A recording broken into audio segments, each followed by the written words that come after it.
दोस्तों, चीन की पीएलए यानी कि पीपल लिबरेशन आर्मी गलवान घाटी में हमले के बाद एक बार फिर से चर्चा में बन गई है। 15 जून 2020 को हुए हमले में जहां 20 भारतीय जवान शहीद हो गए, वहीं चीन ने आधिकारिक तौर पे अपने सैनिकों के मरने को लेकर कोई साफ बयान नहीं दिया है। नमस्कार दोस्तों, मेरा नाम है अनुराग सिंह और हम बात कर रहे हैं चीन के एक ऐसे खुफिया सैन्य तंत्र की जिससे भारत ही नहीं बल्कि पूरा विश्व परेशान है।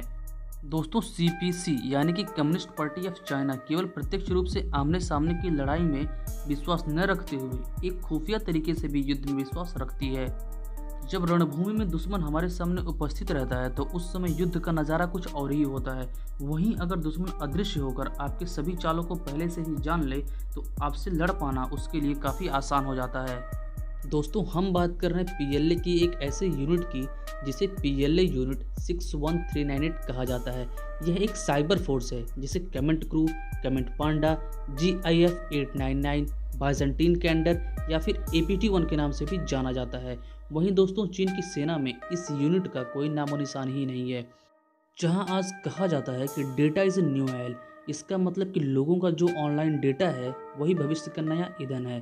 ऐसे में चीन का यह कमेंट क्रू ग्रुप पूरी दुनिया में हैकिंग की घटनाओं को अंजाम देता है और लोगों के पर्सनल डेटा से लेके सरकारी आंकड़ों तक को चोरी करता रहता है। इसका मुख्यालय दोस्तों शंघाई से बाहर डेटोंग रोड पे एक 12 मंजिला इमारत में स्थित है। इस मंजिल में पर्सनल कंप्यूटर सिस्टम पर बैठे हजारों हैकर दुनिया भर में मेल, मैसेज और कमेंट के जरिए इन हैकिंग की घटना को अंजाम देते रहते हैं। दोस्तों, इसका पता 2013 में एक अमेरिकी सिक्योरिटी फर्म कंपनी मेंटियर ने लगाया। इसने जब स्टडी किया तो पता चला कि अमेरिका में 2006 से 13 के बीच में हुए मैक्सिमम साइबर अटैक जिन कंप्यूटर से हो रहे थे वह उसी बिल्डिंग के आसपास से आ रहे थे। दोस्तों, चीन की इस यूनिट ने 2006 से 13 के बीच में अमेरिका में हजारों साइबर अटैक किए, जिसमें से 140 साइबर अटैक पकड़ में आए। वर्ष 2014 में यूनाइटेड स्टेट के डिपार्टमेंट ऑफ जस्टिस ने यूनाइटेड स्टेट की कंपनी की IPR डेटा को चुराने और उनके कंप्यूटर्स में मैलवेयर को इंस्टॉल करने के लिए 5 चीनी लोगों को वांटेड कर दिया। दोस्तों, अमेरिका की सुरक्षा एजेंसियों का कहना है कि यह ग्रुप कमेंट और मेल के जरिए अपना शिकार करता है। यह किसी भी विक्टिम को एक मेल भेजता है, मेल पर क्लिक करते ही यह उसके सिस्टम में घुस जाता है और डेटा पायरेसी का कार्य करने लगता है। और दूसरा यह कि यह ग्रुप किसी भी पोस्ट, यूट्यूब या किसी अन्य वेबसाइट के कमेंट सेक्शन में जाके एक छोटा सा कमेंट करता है और जैसे ही कोई व्यक्ति उस कमेंट पर अपना रिएक्शन देता है वह उसके कंप्यूटर सिस्टम में घुस जाता है और डेटा पायरेसी करने लगता है। इसीलिए इसे कमेंट क्रू ग्रुप भी कहते हैं।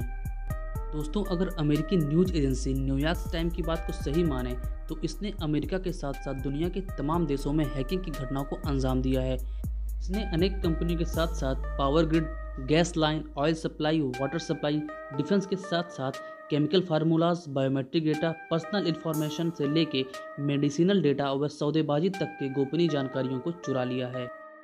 दोस्तों, अगर अमेरिकी कंप्यूटर मैन्युफैक्चर कंपनी डेल की बात को सही माने तो इस कमेंट क्रू ग्रुप ने Coca Cola, United State, Canada, America, Britain, South Korea और वियतनाम जैसे देशों में हैकिंग की घटनाओं को अंजाम दिया है।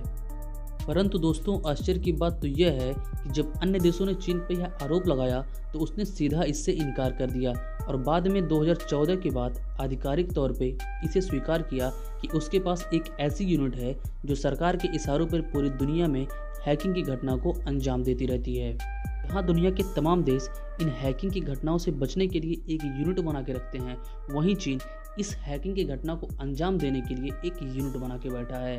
दोस्तों, अगर आपके पास इस प्रकार का कोई भी अनवांटेड मेल या कमेंट आता है तो कृपया उससे बचने का प्रयास करें। दोस्तों, अगर यह वीडियो आपको अच्छा लगता है तो प्लीज़ इसे लाइक और शेयर जरूर करें और अगर आपने अभी तक हमारे चैनल को सब्सक्राइब नहीं किया है तो प्लीज़ इसे सब्सक्राइब भी करें। धन्यवाद।